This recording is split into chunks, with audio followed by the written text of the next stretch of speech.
นี่คือสะพานมาตะโงยเด่นสะพานคนมาเที่ยวมาส้มเมืองสะพานไปมาเที่ยวตะโงยมาตะโงยพญาตะโงยก็ขึ้นมาย่างถ่ายรูปได้ไว้ง่ายมองนี่มันอยู่ในแอคชั่นถ่ายรูปได้บริเวณนี้ดอกไม้ก็คักได้ดอกไม้ดอกกระดาษก็นี่เขาบอกนี่นะเป็นสะพานแบบนี้นะ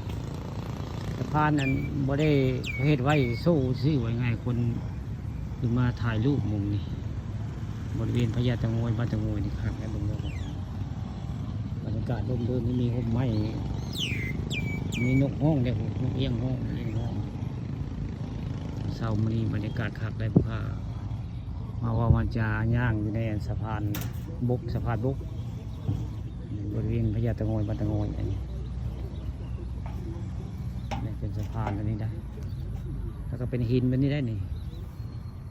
หินงวนบางใหญ่เลยนี่งวนหินนี่ได้หินนี่งวนหินนี่ได้อันนี้โมเมนต์แต่งอะไรนี่จะเอามาตั้งไว้ในดอนนี่แหละหินมาตะโงยอันนี้หินนี่เปรี้ยวๆเนาะเบิ่งแล้วโคนหินแล้วอันนี้สิโมเมนต์แต่งเติมแล้วจะกระเจ้ามาใส่แล้วของหินนี่ก็ได้มองนี่ก็เป็นหางพญานาคได้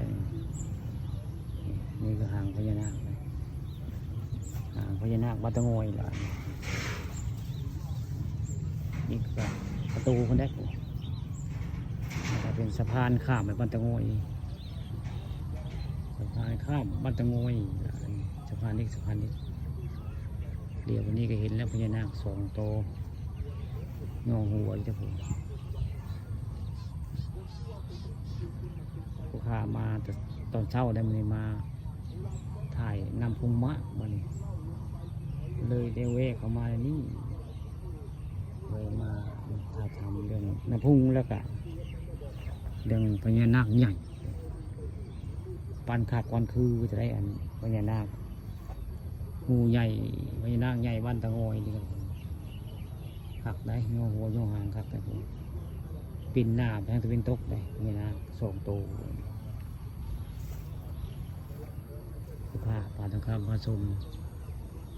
เรื่องจริงผ่านจอเรื่องน้ำพุงแล้วก็เรื่องพญานาคเนาะพญานาคใหญ่ไม่ได้สร้างไว้ในปั้นไว้ในน้ำพุงแต่ได้ขับแต่ได้เป็นตะบึงงานน้ำไหลฝนตกไว้ง่ายบริเวณนี้คุณก็จะมีอันศาลาได้ผมศาลาโรยน้ำได้มองนั้นป่าศิลาป่าสิมังกินหัวหารมองนั้นไปวันหัวหารในศาลาแล้วน้ำแล้วป่าจะขึ้นมาหลังแต่เมื่อน้ำขุ่นแห้งเมื่อนี้น้ำพุงมาตะโงยน้ำขุ่นได้เมื่อนี้ขุ่นหลายเบิ่งแล้วขุ่นต้องแห้งได้เมื่อวานเมื่อคืนมันนี่เลยน้ำขุ่นแล้วน้ำพุงมาตะโงยน้ำขุ่นศาลาลอยน้ำคนนะศาลาลอยน้ำมาตะโงยน้ำพุงมาตะโงย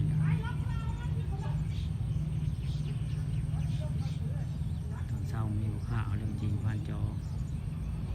มีไม้เบิ่งเรื่องน้ำพุงมาตะโงยขับ